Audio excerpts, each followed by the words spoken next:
Hello, I'm Stephen, this is Mick, and today we're going to be talking about the topic of rebooting society.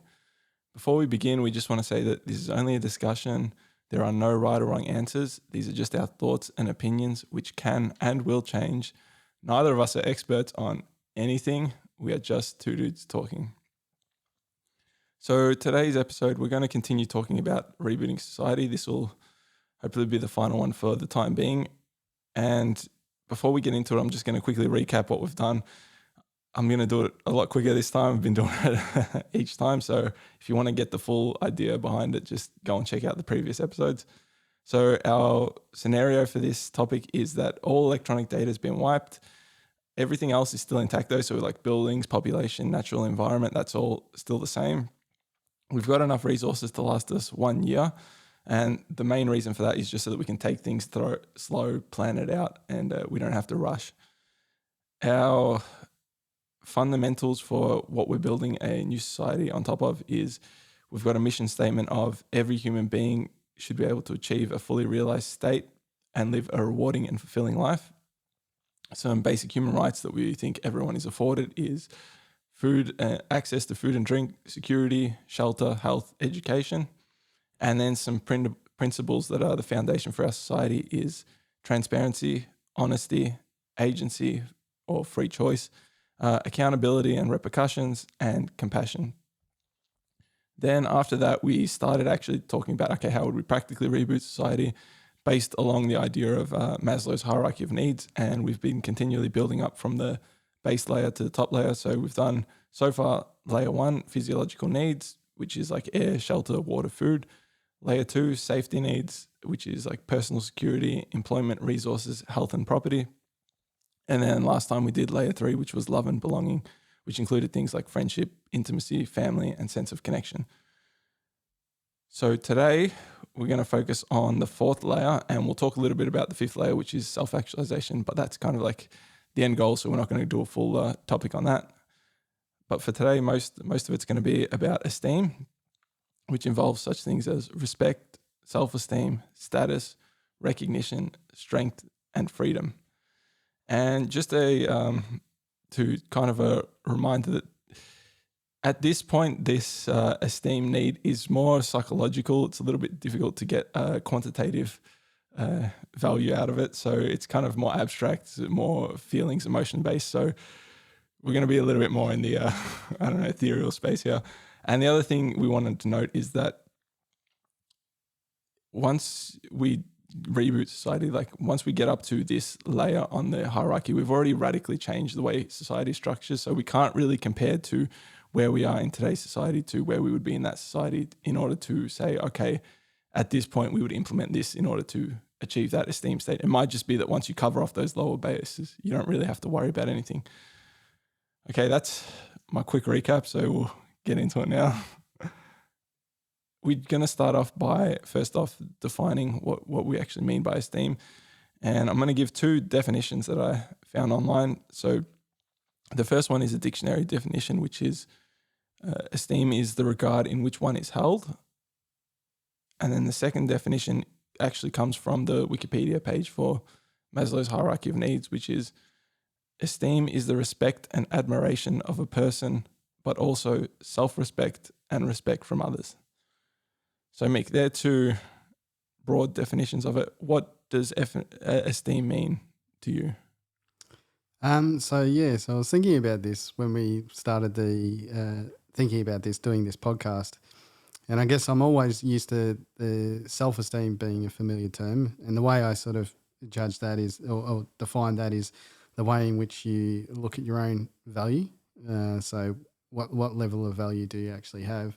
So if you have low self-esteem, you don't feel like you've got any value to the world around you. And when you've got high self-esteem, maybe you think you've got more value than you actually can contribute. So you probably want to be that middle part, which is actually aligning what value you have with what I guess others also see you can provide. So that's probably a good way to try and monitor self-reflection as well, is to see where your self-esteem lies. You want that probably middle point. And then I guess esteem, I was trying to think about how did that actually change from self-esteem? So When I looked it up a bit like yourself, it was like that admiration and respect, and that made a lot more sense to me. So I guess we have our own internal sort of way of valuing our own value to the society, but also how do we then share the value of others? So, making sure that we give them a little bit of confidence and I guess give them a little bit of esteem, admiration, and respect for what they can contribute as well. So you're probably wanting to balance that value between what is it you can contribute and what others can contribute, and then admiring and respecting those. So yeah, that's kind of how I break it up. Yeah, I definitely, when I think about it, it is two parts. It's internal and external, and they're both a little bit different. And like, yeah, you do want them to match. So internal, and I like that you use the word value, because I think although it's a broad abstract term, that kind of like is the best word to use to summarize what it is. It's how we value ourselves or how others value us. And I've got a couple of words here which I'm going to share, and they pretty much, I think the way we should do this is to talk about, them separately first, and then maybe bringing them together and how we would get them to match. So I've got some words for external esteem, so how other people regard us. And again, this came from the Wikipedia page, a lot of these. So externally, we see it as like status, recognition, fame, prestige, and attention. And then internally, which so the external one is considered, again, in the Wikipedia page, but I think that's probably fairly accurate for what it is. It's considered a lower version of what esteem is. So how other people perceive us is actually a lower version of it. So we should be more paying attention to, I guess, how we value ourselves within. And then for internal, some words that we've got that relate to that is like strength, competence, mastery, self-confidence, independence, and freedom. Yeah. Do you have any thoughts? I think the mastery one's an interesting way to describe it, I guess. Because if you think about admiration and respect, when do you give someone a whole lot of admiration and respect? It's usually probably a few key factors. One is that you're unable to do it yourself. So like whenever you see someone, like if I see a sports star, that's why I watch a lot of Australian rules football, and I understand the challenge that they sports people go through, maybe on the field and even off the field, I guess.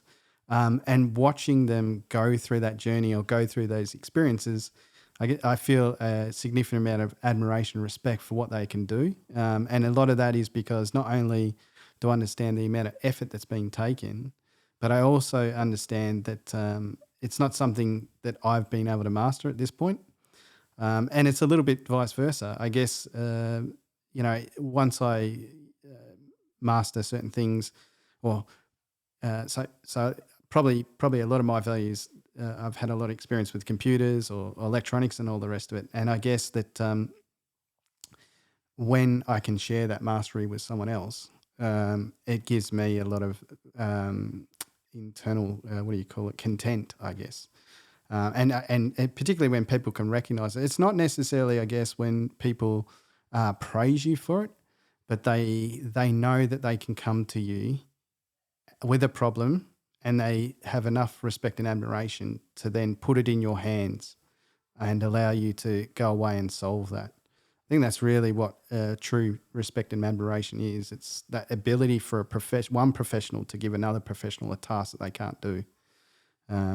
So I think that mastery is a really good way to explain the phenomena of that admiration and respect, I think. Yeah, I like that as an external measure of is seeing in other people what we struggle to do for ourselves. So that's a way for us to regard them highly. I want to just, if we can, how about we start by concentrating a bit more on internal? And yeah, in order to live up to something, you have to have kind of a measure of, okay, well, what am I trying to live up to? Like, I feel like that's a big part of how you get this sense of esteem, which is, okay, I've got a certain potential that I can get to, and am I reaching that or not? I think that's really to break it down as simple as possible, that's really what this is trying to say, is that what is it that I'm capable of? What is it that I'm doing? Are those two incongruent? Are they matching?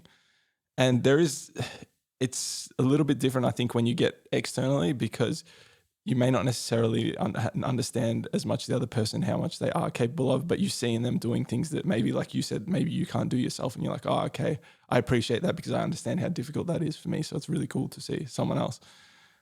But yeah, so let's talk about maybe for ourselves, how do you think that we figure out what is it that tells us, okay, this is our potential? What's the calculation there? You can do what's potential for gravitational energy or whatever. You can do all these calculations with something physical. How do we do that in ourselves and figure out, okay, what is it that we are capable of? Yeah, it's really interesting, isn't it? And I think even when you brought up the factor between esteem and self-esteem, self-esteem seems to have this more range of, you can have low self-esteem and high self-esteem. But when you think about it externally, it's always some kind of admiration. So I guess taking that in consideration of that, there's a spectrum between feeling not good about yourself and feeling really good about yourself.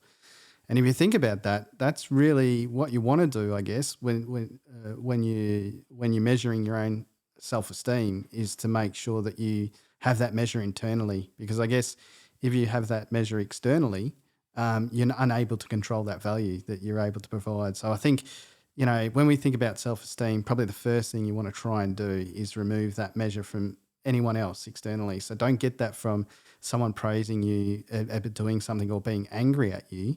Understand why they did that, but don't allow that to impact your self-esteem, levels of self-esteem. So if you think about removing that, then you have to internally figure out what self-esteem is to you. And I would agree. It's about you being honest enough to say to yourself, what is it I want to achieve? What is it I want to do? And then being able to actually plot a plan and actually achieve that. And I think that when you do that, I guess if we take the dictionary definition of admiration and respect, that's when you get that admiration and respect for yourself. It's when you go, you know what, this is the bar I'm going to set. I don't know if I'll get there, but I'm going to do everything I can to try and achieve it. And as you go through and you get you fail, win, those little wins actually build your self-esteem, because you're not relying on that external measure. You're measuring yourself. You're going, you know what, I didn't think I could get here, but I've actually got here. And I did it through hard work, planning. I put the work in, put the time in to get there. And I think that that's the only real way you can get true self-esteem for yourself, is to really think about what it is you want to do, how you're going to go about doing it, and then actually execute and act on that. And whether you achieve it or not is probably, I guess it's always going to have an impact on your level of self-esteem, but I guess you should still have some admiration and respect for the process which you undertook, and realize, oh, actually I did follow through in what I wanted to do, and I did try and achieve it, even if I, didn't get to the end goal. So, yeah. I'm glad you brought it back to that, because I was going to make a point of that. Yes, it doesn't necessarily mean that you have to achieve it, or you may be setting the bar even too high than what you're capable of. Again, it's an abstract idea of you have a certain potential that you can get to. Now, one of the problems can be you can set that bar too high. And before I go on with that, I want to also mention, yes, perfectly said, don't let someone external to you set that bar for you. Don't let someone else say, this is what you can achieve, this is what your potential is, because they don't know you in and out like you know yourself. Let them guide you maybe. Okay, take their feedback. Okay, he sees that I'm good at this. He thinks that, or she thinks that I can do this or that. Okay, take that in and measure it yourself and say, yeah, that kind of lines up with my own thoughts. But yes, go internal, set the bar, and be careful, because yeah, if you set it too high, you think I can do this, that, and the other, and then you attempt that and you don't quite reach it, you might start thinking, well, what am I doing? I'm not achieving this. I must be, again, like you said, have low esteem of yourself. Whereas it's like, actually, you really could only achieve a certain amount, which is perfectly fine that you are only capable of that. It doesn't matter. Like, as long as you reach what you're capable of, why do you need extra? You're doing all that you can do. That's really what matters. And I think that's a big point that I want to make amongst people in general, is that we might look at someone else and in an absolute manner, compared against each other, you may see them as doing lesser than what you are. That's completely irrelevant, and that's a terrible way to measure people. It should be you look at them and you say, okay, what are they capable of? Are they meeting that? Yes. And that to me is talking about external. That's how I respect people, is when I see that's their measure, that's what they're doing, perfect, they're hitting it. And that's what I appreciate about it. Yeah, I wonder if it's the way in which you hope to value yourself is, I guess, like you said, if you see someone that's working really hard at a problem, and they might be mediocre, but you might have actually more admiration and respect for them to get to where they were than someone that was actually a master at that. And I think maybe if I think about why is it that I admire and respect someone that does that, I think what it is that they've actually plotted a plan and they've actually tried their damnedest to execute it. Because if you think about one of the biggest problems I think that we all have is that we want to do something, but we don't always get there. And a lot of the barriers to that is our own mind. It's like, when you go for a walk, if you can just focus on putting your shoes on, you get there kind of thing. And so it's kind of the same thing. I think the admiration, respect comes from when someone actually continues to push through, continues to be determined enough to go for that goal, irrespective of everything else that's in their path. And once you watch that, once you see someone try and do that, I think that's where the admiration comes from, the respect. Because if you think about even the hero movies, it's always the underdog, isn't it? It's always the underdog. He's plodding away and going through failure and really sort of grinding it out, and then getting to some moment of elation, and then everyone's like in awe or respect or admiration of that person. And part of that story is, I guess, in the old American way, they come out the winner. But really, I think the emotional attachment to that is that, yeah, you're watching someone actually be, go through something that was very difficult to achieve for them. And they didn't quit. They were determined enough to be consistent and coming back each time to try and get through that. Very well put. And I think that's an important point, is that it doesn't matter where you end up, it matters where you end up relative to where you started. So quick example, like say you're climbing. One person climbs to 10 meters high, but they started at 8 meters. Whereas you started at 2 meters, but you only made it to 8 meters. Their difference is 2. They've climbed 2 meters, whereas you have climbed 6 meters. So again, in an absolute comparison, they are higher than you, but that doesn't take into account the fact that you've had to climb those 4 extra meters than they had to climb.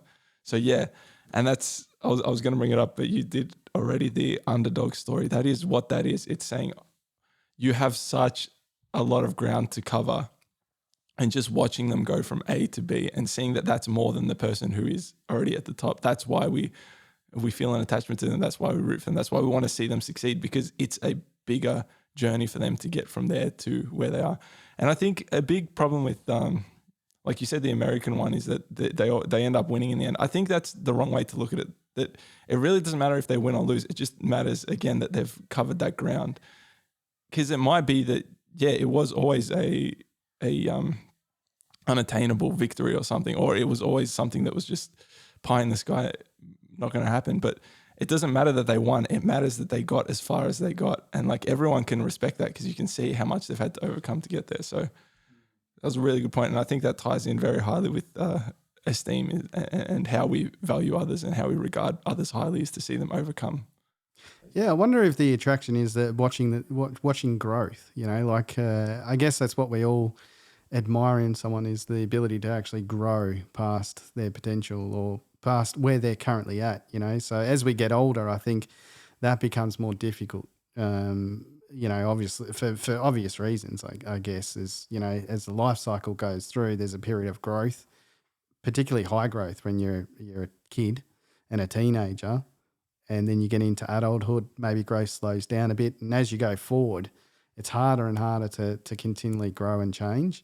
And so it's the overcoming of that. It's to continue to grow and face those challenges and overcoming of that. And maybe that's the desire that we like to see with others. We really like to see people grow, regardless of, like you said, the starting point. No one, everyone starts off in a very different starting point. You can imagine, you can imagine even a story that wasn't Americanized, that someone was on the streets and homeless and then was able to get just a job as being a cook in a restaurant, or even just a cafe. And I think you could make a really good story that would still have a lot of viewers showing admiration and respect for that individual that went from this to this. And yet, if you took that from the outside point of view, it may have not looked like that they're just an average person or whatever. So, yeah, it's true. Yeah, if you didn't see the starting point, like if you played out that movie and you didn't see that they're on the street at the start and you only saw the end where they're a cook, you'd be like, well, so what? But you have to see the whole journey, the whole path in order to appreciate it. I was thinking of an example, or it popped in my head when you said, it gets harder as you get older to grow it. When you're young, there's so much to learn, there's so much to experience that you get to a certain point in your growth, and a lot of the skills end up being transferable as well. Like a lot of what life is actually general and applicable in many different areas. What's the quote? Like, know the way broadly and you will see it in all things. I think that's a quote. But yeah, just the general idea that there's a lot of transferable skills and understanding. So once you get to a certain point, it gets a lot difficult to grow because there's less room. And an example I had of that, or it's harder, it takes more effort to grow. An example I had of that, even though it's probably a little bit off, is like a car accelerating. Getting to the first 100 kilometers or 60 miles per hour is generally fairly easy, but then getting to the next 200 kilometers or 120 miles per hour is a lot more difficult because you're having to overcome a lot more in order to get there. So yeah, just as a kind of a visual example or something, to kind of keep that idea of, okay, the first part is relatively easy, but then the second part's going to be a lot more difficult. You're right. And actually, I'd like to extend on that analogy with a vehicle, because it's also, there's stops and starts in between. And that whenever you start a car up from standpoint, you've got to overcome its inertia. So, that's a significant amount of effort. And I guess as the car gets older, it becomes more effort because the car gets worn. So, you think about the cycle of life, and people are generally, until they're maybe their mid-20s, everything's growing. They're growing strong. Their body's growing stronger. Their mind's growing stronger, and everything like that. But there's a point of diminishing return. So basically, as you get older, that starts to wear off too. So that's probably another part that you've got to actually overcome, is that your body's going to get weaker over time, and your mind's going to get weaker over time. So continually to plot that same course is going to take more effort. It's just sort of physics, I guess. Well put.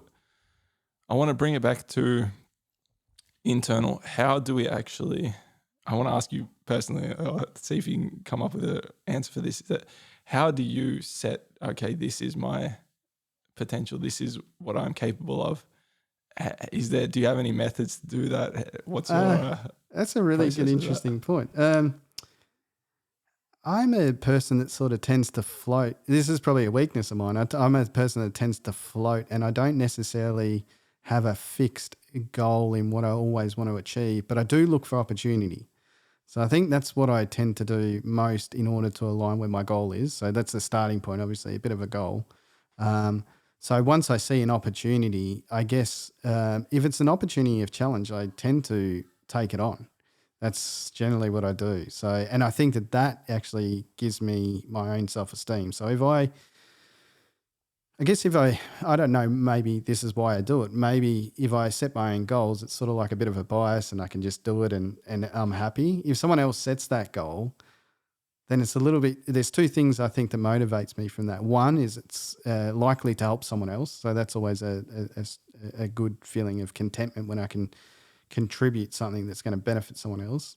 And the other part is that I can't define the challenge. The challenge is defined for me. So that's a really good way for me to overcome any bias, but also to overcome those things. I can't do it, or this can't be done, or whatever. It's allowing that challenge and then confronting it, that someone else has defined, and then confronting that head on.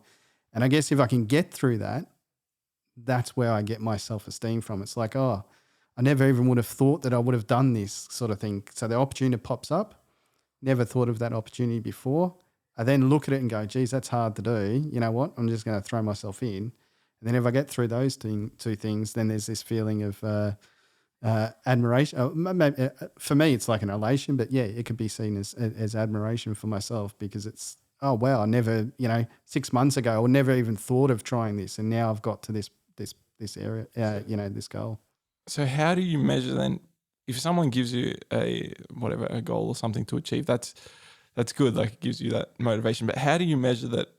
If you do succeed or you don't succeed, how do you measure it and say, okay, I gave it all I could, and like you get the rewarding feeling from that? Like, because there might be some goals that they give you, but you're not able to achieve them. But you can still look at yourself and you know what, I did the best that I could, and I feel good about that. How do you measure that? That's actually been probably a problem for a good portion of my life, is how, maybe I think what I've done in the past is got really frustrated at myself when I can't achieve a goal, and not realize that sometimes that those goals probably are not achievable in that period of time, or for many other reasons. Maybe it's not the ability to be able to have one person to do that goal. So being able to measure that's I've probably been a little bit self-critical on myself. But I guess But you're generally a pretty content person, so you're clearly doing it. Maybe you just don't think about it, and maybe you just feel it out, and that's how you get there. Yeah, so what I was going to lead on is a little bit what you said there. I don't feel that I take failure that hard. Actually, I sort of embrace failure. I think a lot of people in this situation would probably get stuck on that. So, like you said, if someone said I should achieve this, and then I can't achieve it, and it's all a bit of a flop, there's a period obviously that I'm very disappointed or frustrated or whatever. But I think in the long term, the way I approach it is, it's done. Like, the experience, I went through that experience. There's a lot I gained from that experience. There's a lot I enjoyed in that experience. And those outweigh the fact that I wasn't able to achieve it. So it really doesn't actually shatter any confidence with me when I fail like that, even if someone sees me as failing, because I don't know why it is. It just doesn't really impact me, because failure is inevitable. It's part of the story. It's part of the journey. So I don't see it as maybe as a negative, or that high level of impact that others might feel. And so it's probably served me well. And I don't know which one come first. Like, did I have to have that technique in order to overcome the fact that I allow those opportunities to come from me externally, or did I have it before then? But yes, you're right. I just sort of, I'm content. Whether I fail or succeed, I'm still content at the end of the day. I don't allow that to judge my level of emotion, I guess. Yeah, I think that perspective is really important to have. That it doesn't really matter if I succeed or fail, as long as I've given it my all. And it kind of comes back to, for me, I don't think you can really define it. I think it is just a feeling, and this is where really, again, going back to our principles that we're trying to create a society based on, is that transparency, is that honesty. And I think being honest with yourself is really a big part of it. If you're capable of doing that, when you get in those situations, you can be honest and ask yourself, okay, how do I feel about what I did? Did I give it my all? And once you gain that ability, it doesn't matter if you fail or succeed or whatever it is you're trying to do. You understand, okay, I did what I was capable of. For me, that's how I try and judge myself whenever I'm doing something. I'm like, how does it feel? Say I'm running, all right, or I'm on the treadmill, or I'm doing weights, doing something physical. To me, I look at it, I'm like, yeah, that was good. But I get this feeling where I'm like, I could have done more. And I'm like, crap, that means I have to do more, because I wouldn't be getting that feeling if that wasn't there. So then I do more, and then it's like, yes, okay, that feels right. So it really is, you kind of just got to, well, at least from my perspective, is you just got to practice that. You just got to, when you're doing something, turn inside and say, okay, am I doing all that I'm capable of doing? Am I meeting my potential here? How do I feel about it? I feel good. I feel bad. What does that mean? And then try and, even if it sucks, even if like in that moment you can't be bothered, it's like you're going to feel better afterwards if you actually try and meet that potential. Yes, you're right. Actually, if I think about it, you do measure it that way. I do measure it that way internally as well. Is if you really, that's why honesty I think is so important in so many different areas, because if you are honest about the situation, you actually know. You don't need it from anyone else. In fact, there's a lot of times where people would have, jump in joy for the success I have, and then internally I don't feel that because while I've met their measure, I haven't met my own. So it's sort of, yes, being honest is really critical to this process, I think, without being completely honest with yourself. I think the other important part to that is you can be completely honest about yourself, but then you need to remove the judgment of what a successful and a fail is. So you might be honest with yourself, but if you continually sit in a situation where you're failing, it's not going to help you out. So you need to, when you're honest, you need to combine that the fact that failing success is in everything you do, and that you need to take that honestly without the emotional attachment to it, because as soon as you attach some emotion to either one of those, I think it impacts the process quite significantly, and it doesn't allow you to honestly look at the situation. So if you have a negative connotation to failure, I think that clouds your judgment with honesty about yourself. So, yeah. Yeah, I would agree with that. You definitely got to be cautious and not get trapped into, I didn't succeed at whatever it is I was aiming for. Yes. That doesn't mean that you failed. You may have succeeded just in something else that you weren't aware that that's actually what you were measuring yourself based on. It gets very very tricky here. Yeah, it does. I was going to actually say something else. So it's really interesting when we measure success and failure, because it's a finite period of time, and the reality is nothing. It's not. I mean, our life is finite, but outside of that, it's continuous. So like when I go through a process, it might be a big activity or a big project, and there's a start and a finish to that. But I actually don't necessarily always see it that way, because a lot of what I do through that process, whether the actual outcome was a success, a lot of the stuff that I did there will actually apply to something else. So in actual fact, in my mind, I've actually gained value there's some level of success there because I've learnt these things that can apply somewhere else. And so the outcome externally, or the big milestone at the end, might not look like success, but the fact that I've gone through the process and learnt things, to me, is successful, because those are the things that I use for the next thing, and they all keep feeding into everything else. So, there's a difference there between defining a start and a finish, and also sort of allowing them to fade away a little bit and realize it's a continuous run. So just remember not to measure it critically at those key points, I guess, or how you do it. That's a very good point, that it is continuous, because if you stop and quantify it at this moment in time, it may be a failure, but then you go later on in time, stop, and you're like, oh, hang on a second, that actually helped me to get to this point here. So that was actually a success previously. So it really just depends on when you're measuring it, and also what you're measuring it against as well. Maybe you failed to achieve some goal, but you actually succeeded in something else that you weren't initially, going towards. All right, I want to go a little bit towards more the external measure of when our esteem needs are met externally, how other people value us. I'm thinking, like, even when we're talking about this, it'd be interesting to see for other people, because I don't think we have as much of a need externally to get validation from others, that, because I'm wondering if, and tell me your opinions on this.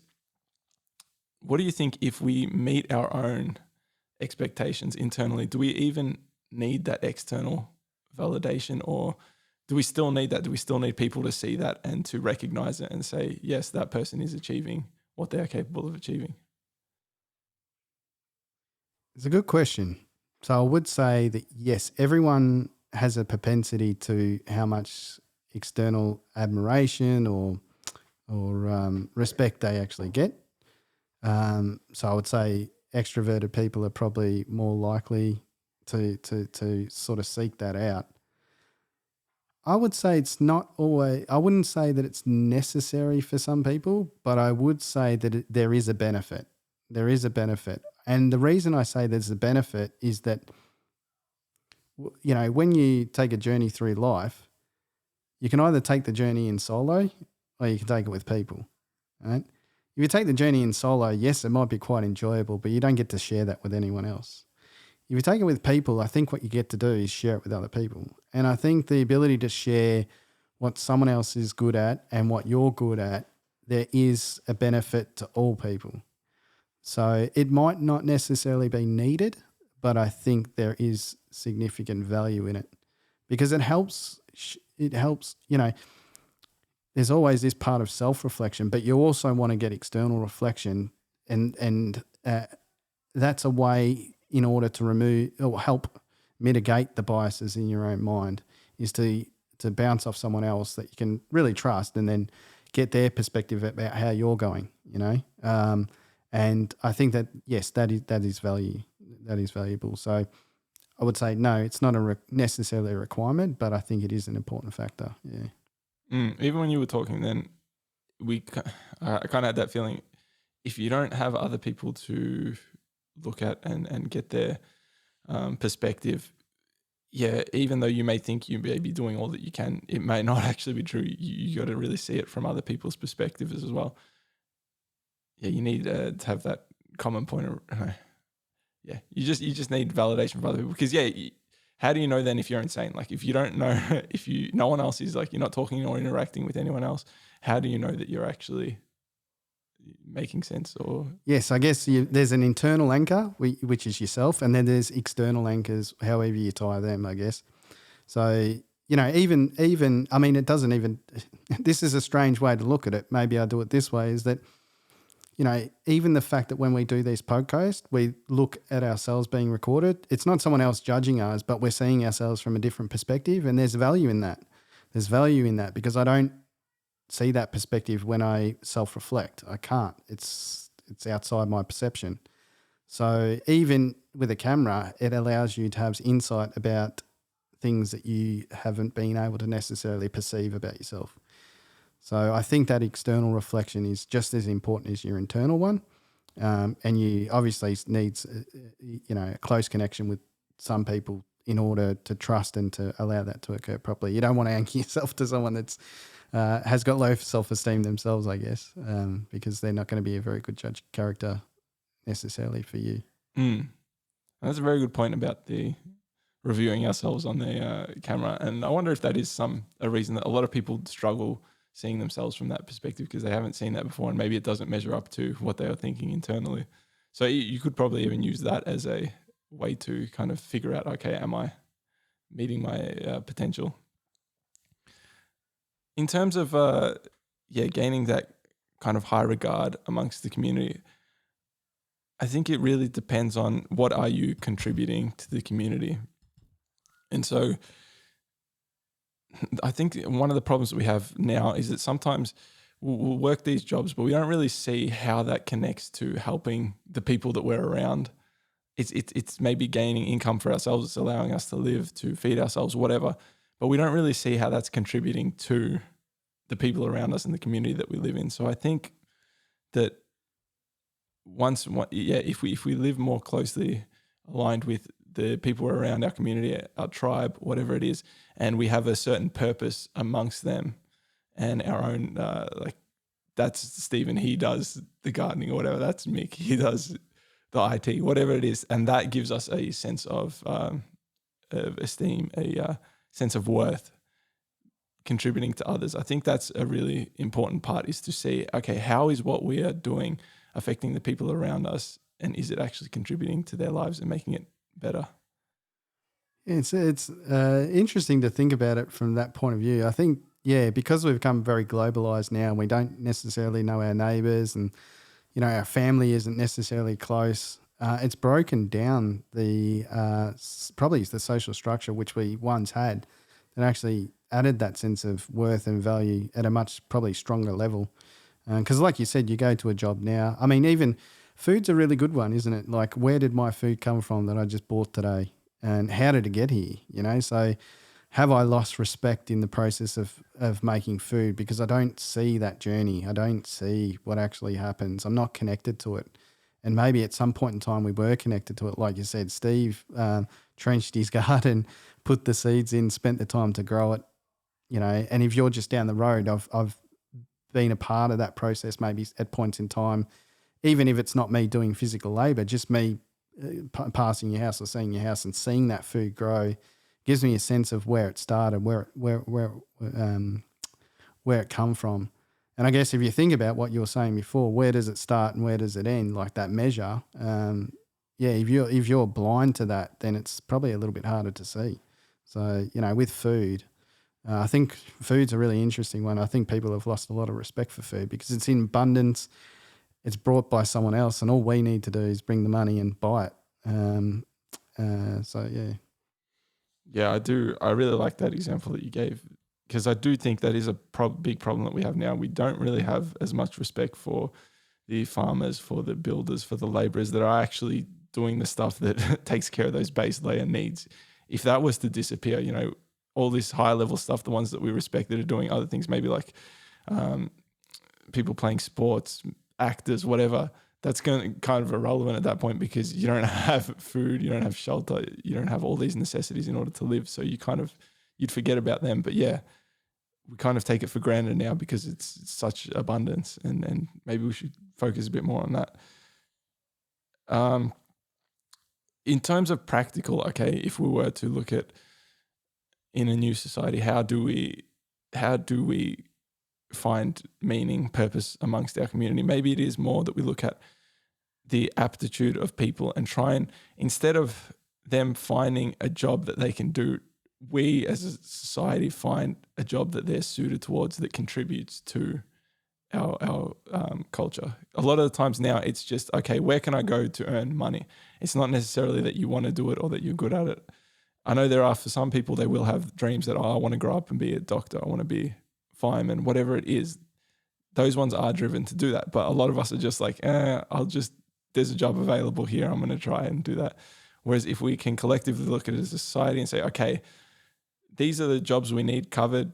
We need people to build. We need people to whatever. We try and fill those first. Once they're filled, then it's like, and we also try and align people to it as well. So we look at them and say, okay, your aptitude is towards this. And then you can't just say you're good at this, so you're going to be doing this. You say, okay, you're good at this. Do you want to do this? We recommend, we think that you will enjoy doing this because you are good at it. And then once you fill those necessary needs, which is, like we said, air, shelter, food, which I think you would cover. There's enough human beings now that I think we'd cover them. And we've got enough technology that the output from those covers, you can have one person with 100 output, whereas it might have been in history, one person, one output. So one person covers 100 output. So you've got plenty of people to play with to cover those basic needs. And then once you've done that, you look at each person and you're like, okay, this is what you're good at. This is what we think you would enjoy doing. Can we fit you in somewhere that it does this? And that will give them the feeling of worth, the feeling of importance amongst others. How does that sound to you? Yeah, I think so. It's interesting. It's interesting you bring it up that way. I hadn't thought about it that necessarily that way. The first thing that comes to mind is there's something in between. So I think schools somewhat try and do this. They try and basically get people in when they're a kid, teach them the foundations, and then allow them to branch off in those areas that hopefully best suit them. But I think school isn't broad enough in its range of topics in order to cater for the vast majority of the population. I think it actually, in fact, it probably maybe a quarter of the population it suits. And a lot of the other population gets pushed through it because it's the path that's sold to them. But there's something that we've missed when we've actually taken away. If I think about the stories or history told to me about how kids had been brought up in the past, they often follow maybe their mum or their mothers or their fathers or their uncles or whatever it is, their traits. So I think we've lost something a little bit there, particularly if you think about trades and doing apprenticeships and all the rest. I don't know what it is these days. If it's you have to be in Year 12 before you can go there. I think there's something lost there. I think there's something about having a kid learn from a mentor that's close to them, some mastery or some skill, whether that's cooking, whether that's metallurgy, whether it's something with wood, whatever it is. I think there's something lost there of getting that kid in early enough to go through, particularly with its motor skill, to go through those skill sets. So it's kind of, I don't know how you'd practically necessarily do this, but I kind of see that there's a blend here between having their closest community sort of bring them up, and then having some external view from outside of that community that also helps draw out that individual's value and their own contentment. But I do think that you want to, as a parent, I think one of the roles that you're responsible for is to put your kid in enough different opportunities that you get to watch and guide them on where they feel their value lies, or it's not where you see their value lies. You'll be able to see where they feel their value lies. You'll see, oh, okay, this kid's really interested in this. They can see they're doing well at it. Let them go on that path, irrespective of what others think. That's often shut down as well, I think. Like the classic, oh, don't do art. That's just a waste of time. You won't make money from that. And that's a real shame because, you need artists in life. It's what gets us through and what helps us with the future. So, yeah. Yeah, hopefully in our rebooted society, the whole you won't make money from it will be a null and void, like, because you've got those base layers covered. So it's like, don't worry, you've always got food on the table. You've always got shelter. Don't worry about money. Just what is it that you enjoy? What is it that you're good at? And then follow that. And I think it would be good to have a more, like, we really don't put, from my perspective, enough emphasis on, okay, let's figure out what people are good at. Let's figure out, again, their aptitudes. What are they enjoying? And then kind of not even guiding towards that, because it's actually might be counterintuitive if you start going, oh, you should do this, you should do this, you do this, you're good at it. You might actually drive them away from it. Just to have a better setup where we can embrace that and just let kids try a whole bunch of different things, see what they're good at, see what they're naturally driven towards. Because majority of the time, whatever you're good at, whatever you have talents in, you'll just most likely naturally go towards it. It's just providing that environment so that they embrace it and they seek it out. And I know we've done a topic on school before, and we'll return to it in the future because I think it's really important. But I like what you said, that it is a bit too narrow. It'd be good if it's just, okay, school is not as long as it is, like, not the full whatever years that we currently have, 12 whatever years. It's like, okay, here's 6 years, we're going to show you everything, like all the different avenues that we currently have available, we currently know of, like, because there might be other things that people come up with and want to expand into, and just give them that, and then try and find, where does your aptitudes lie? What are you good at? What do you enjoy doing? And then, concentrate more on that than shutting them down. No, don't be a musician. You're not going to make any money from that, whatever it is. And you hope at that point we've already got all those base layers covered. I think that's the main problem nowadays, is that you got to get the money in order to get the food, in order to survive. Whereas if you've got that covered, you don't have to worry about that. And then we can all just, follow what it motivates us. Yeah, you're right. That's the first thing I thought as we were talking about, as you sort of brought out that first layer. It's like, that it shows that this hierarchy would work that way, because as soon as you meet that layer, then you can actually try to focus on this. So from my point of view, what you want to do is promote that self-exploration. You want to guide people through their own exploration process. So that's not telling them how to do it, but that's giving them confidence to take different opportunities, giving confidence to go one path and then go, you know what, that's not me, I'll jump past, kind of thing. So, often I think a lot of people are hesitant about that. They don't like seeing people change paths. They don't like seeing people, just particularly if they put a lot of effort in. I can imagine a lot of parents, you go to do a degree, you finish your degree, they want you to use your degree, but then you don't want to, you've spent the time understanding what it actually means, and now you realise it's not something you want to do. And I can see that that's a common point of conflict, I guess, in a lot of people. And it's probably a very pivotal point, because it means that they're going to either realise that they got value out of the degree. It's just that's not something they necessarily applied, and that's still valuable to them, or whether they go, I did the degree, so therefore I must commit to this path. And I think that can be a big mistake.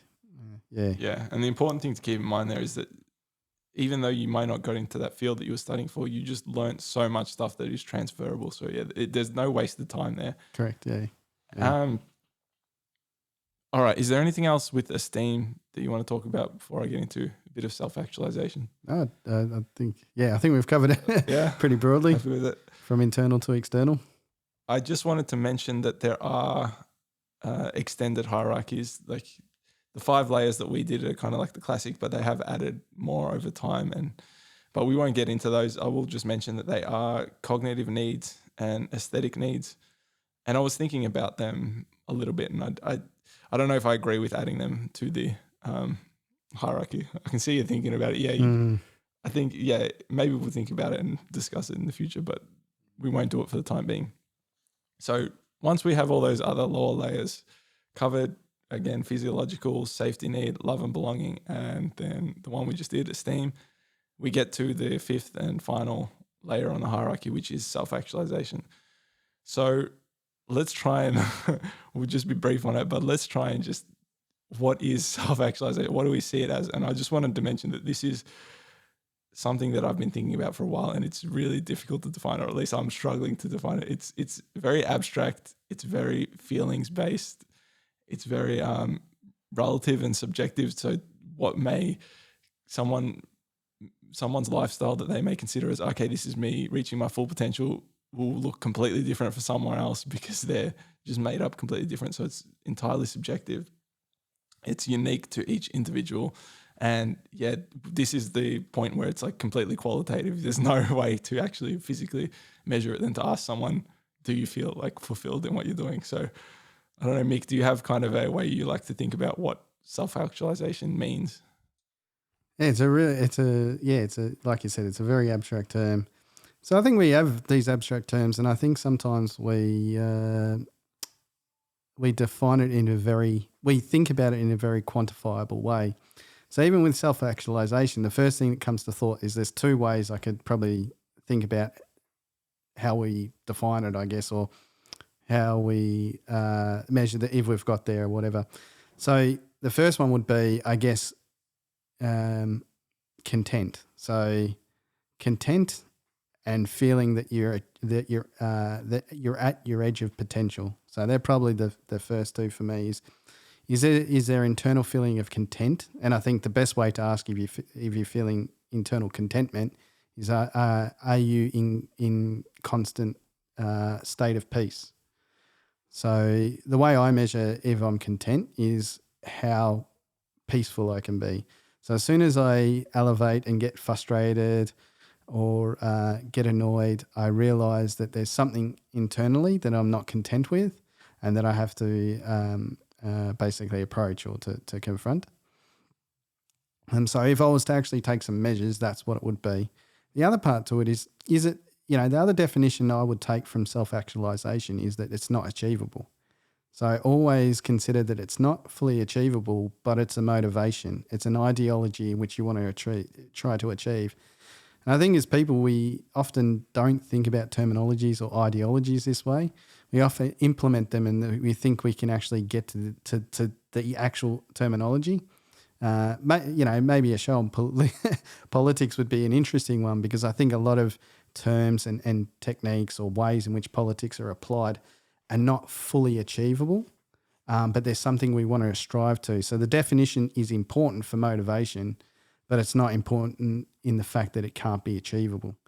And so I would say self-actualization is the same. So if you take that measure of contentment, or you take that measure of being on the edge of your, or maybe we take it and we say your full potential, I would say that that's where you want to try and align to, but realizing you can't always you're never going to get to your full potential, or you're never going to get to full contentment, but that's the motivation.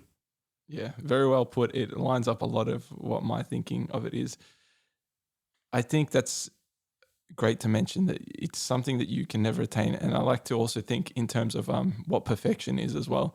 Think about it this way. If you achieve a state that is perfect, any other state, any slight deviation from that state is imperfect, which means, you that's it. Once you've hit that, that's the peak. Everything else is down. And how do you hold it then? That's got to be like the end of time in order to hit perfection, in order to hit full self-actualization. That's it. It goes into another realm. I don't even know how to begin to try and quantify what that is, or talk about it. Yeah, I just want to, so I'll back up. A lot of my thoughts cover pretty much what you said. The way I view it is, it's meeting that potential. It's meeting, okay, what am I capable of? and then meeting it. And then the other thing to consider is once you actually meet that potential, your potential has now been raised. It's higher. Now that you're capable of doing this, you're capable of doing the next thing. So it goes back to, okay, it's never actually capable of achieving it because it's a moving target. It's like you get to it, it's moving upwards, but it's a great target to have because it's always promoting growth. It's always helping you get better at whatever you're doing. And yeah, you use the word content, which is a very good word. I would use that as well. Some other words that I use is fulfillment, is that sense of being fulfilled, reward, satisfaction.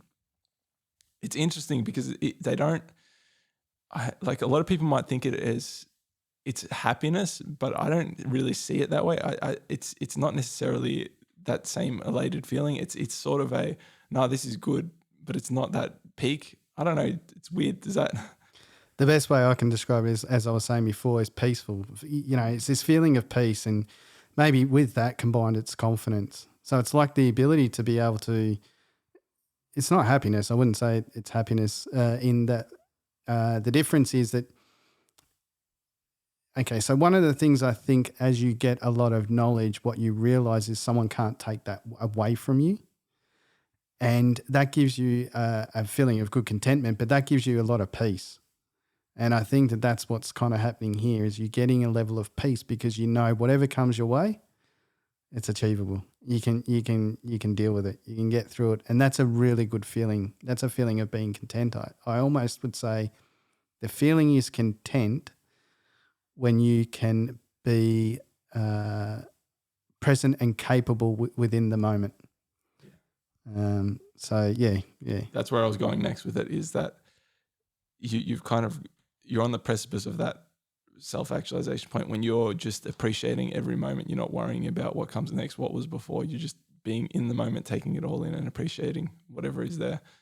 And then the final point I want to make is that, again, going back to potential and the way to, like, I broke it down into 3 words if I ever needed to quickly. Okay, what is it I'm trying to achieve is that practice is meeting potential. Is that whatever I'm doing practically is meeting whatever I'm capable of doing. Yes.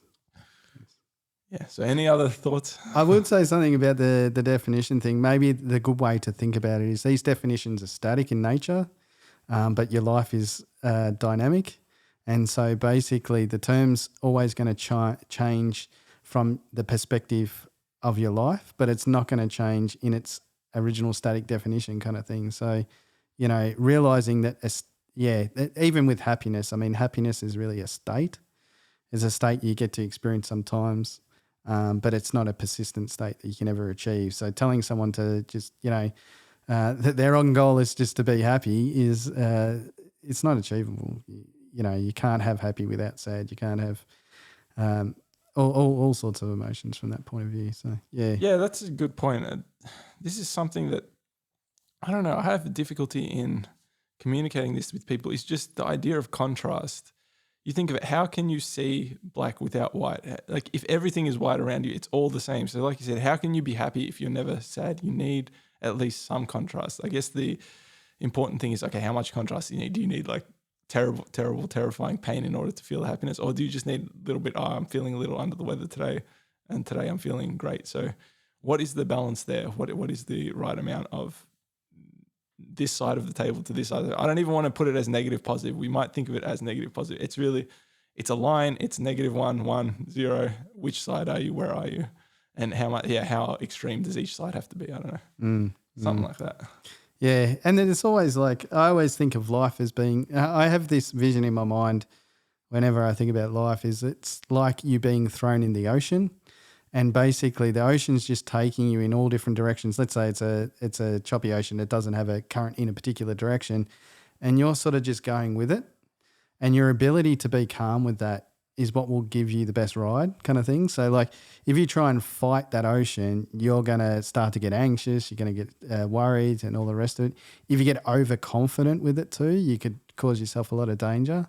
So what you're trying to do is just sort of go with it. Just feel it, go with it. Sometimes it's going to be a bit treacherous. Other times it's going to be calm, and just realizing those moments and taking in the value of those moments, because there's value in, there is value in, like if I go to happy and sad, there's value in both. Like when you are actually sad, sometimes good to be sad. It's,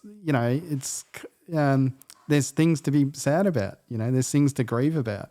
And you want to go through that process. If you think about grieving, it's trying to come with terms that maybe, so if you grieve someone, it's to come with terms that you can never see them again. It's only in your memory, that person now. So going through that process is important, and it's also comforting to, when you grieve someone that's passed away, you do go through those memories.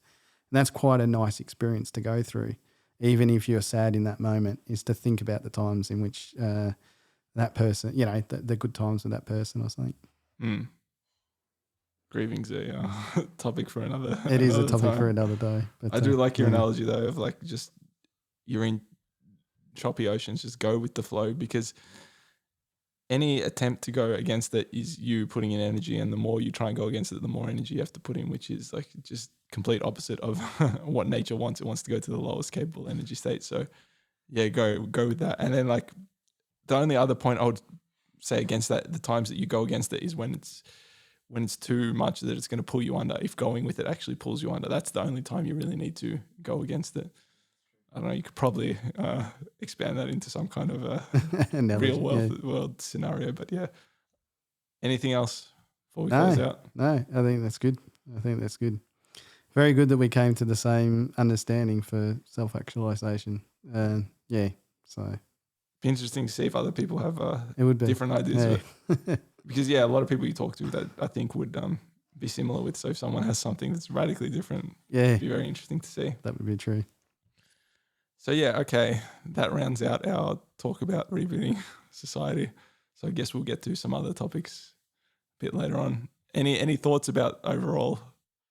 It's been really interesting. So it's been a really interesting series. I think it's it's our first. I think we did a few little practice podcasts of a particular topic that lasted for the topic in itself. I think what's been interesting about this one is to have a bit of a plot of the course, the topics we were talking about. It's grouped together in this hierarchy of needs, but we've been able to do this at different points in time. So, I can imagine if we did this all at once, our perspective would be from that point in time, whereas doing it over a series of times, it's quite interesting. And that a lot of the discussion has been around about just on the fly about how you would actually problem solve or go through these things. I think that's going back to what I like, is not knowing what the opportunity is and then taking the opportunity and doing my best with it. I think this one's been really interesting. Some of the discussions have been very hard. There's probably some things, if I look back at it again, that I'd probably reflect on and change my thoughts on possibly. And there'll be other things that I'm probably still strong about that will stand the test of time. But I think from that point of view, it's been very interesting to see it progress over the weeks or the months that we've been trying to do this. Yeah. And hopefully it highlights, if we come back to similar topics in the future, I know for myself, I've thought about things past saying them and, actually I would change that now, but hopefully it highlights in the future as well. Okay, we are dynamic. This really is just us trying to talk things through and have a discussion. We are open to changing our opinions. So yeah, it'd be interesting to see. Let us know what you think, and then we'll go from there. But to finish us off, my supplemental song suggestion for today is Float by Wrekonize. You spell that Wrekonize. And then my quote for today is, often people attempt to live their lives backwards. They try to have more things or more money in order to do more of what they want so that they will be happier. The way it actually works is the reverse.